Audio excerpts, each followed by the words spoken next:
Hey, check it out. I was reminded today of a sign that made me wonder if I was going to get sued.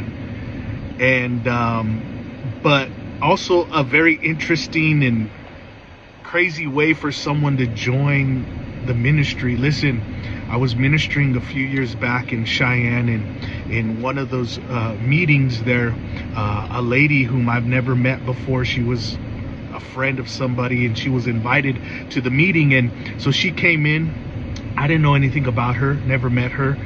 Glad she was there, of course. But so the service goes on, the power of God begins to move during ministry time, and people are being touched. And so she's up in the prayer line. She comes up, and I lay hands on her, begin to pray for her. The power of God hit her. It literally knocked her back. Like, the power of God picked her up and knocked her back, and she hit. Listen, this is, I know, we talk about signs and wonders, but this sign sure made me wonder if I was going to get sued. The power of God hit her, picked her up.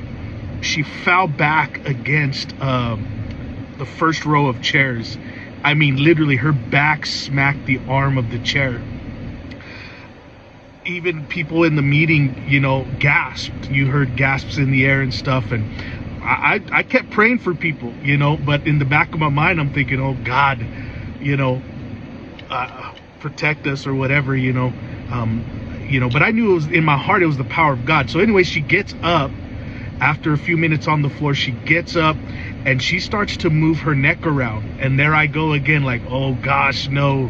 But she starts to move her neck around, and she starts twisting her back, and her face lights up. And she came up and told us that she was healed, that a few years prior to that moment that she had gotten a horrible car accident. She had a neck injury that she dealt with for years, and she had to go see a chiropractor like once a week. Well, when she hit the chair, she didn't feel pain. She didn't feel like she hurt herself, but she felt a crack from the middle of her back up to her neck. And she heard and felt a crack. And she said when she did that, when that happened, she was able to move her back and her head, and she was healed. And so, listen, it was a sign that made me wonder if we were going to get sued. But thank God she was completely healed, and she actually joined the ministry and was a faithful